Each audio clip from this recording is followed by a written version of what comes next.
Siz to'g'ridan to'g'ri efirda joyida informatsion dasturi bilan tanishyapsiz. Axborot kutubxona sohasida fidokorona mehnat qilayotgan, o'z bilim va tajribasi bilan jamiyat ma'naviy taraqqiyotiga hissa qo'shayotgan mutaxassislarni e'tirof etish, ularning yutuqlarini keng jamoatchilikka tanitish maqsadida tashkil etilgan ko'rik tanlovining hududiy bosqichi bo'lib o'tdi. Mavzuni hamkasbimiz Mushtariy Mamatqulova davom ettiradi. Bugungi kunda axborot va bilim resurslarini keng ommaga yetkazish, kitobxonlik madaniyatini yuksaltirish hamda kutubxona sohasida faoliyat yuritayotgan mutaxassislarning mehnatini e'tirof etish maqsadida yilning eng yaxshi axborot kutubxona mutaxassisi ko'rik tanlovining hududiy bosqichi o'tkazildi. Bunday konkurslarni tashkil etishdan maqsad kutubxonachi xodimlarning malakasini oshirish, o'zaro tajriba almashish, shuningdek kasbiga bo'lgan mehrini oshirish va motivatsiya berishdan iborat. Ushbu bosqichdan, ya'ni ikkinchi bosqichdan birinchi o'rinni qo'lga kiritgan mutaxassis respublika bosqichiga yo'llanmani qo'lga kiritadi.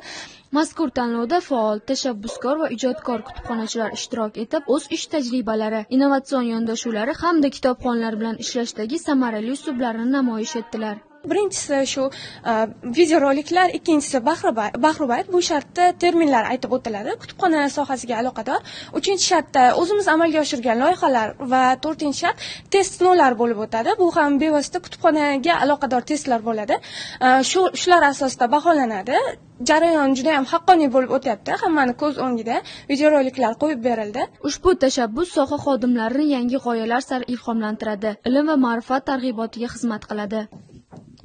Kutubxonachi har kuni yuzlab kitoblar bilan ishlaydi. Ularning ichidagi hikmatni biladi va o'quvchiga eng mosini tanlab beradi.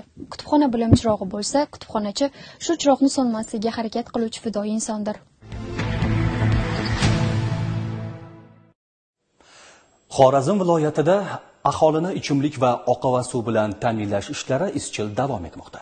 16 ta mahallada suv ta'minoti yaxshilanib, 11 ta mahalla ilk bor toza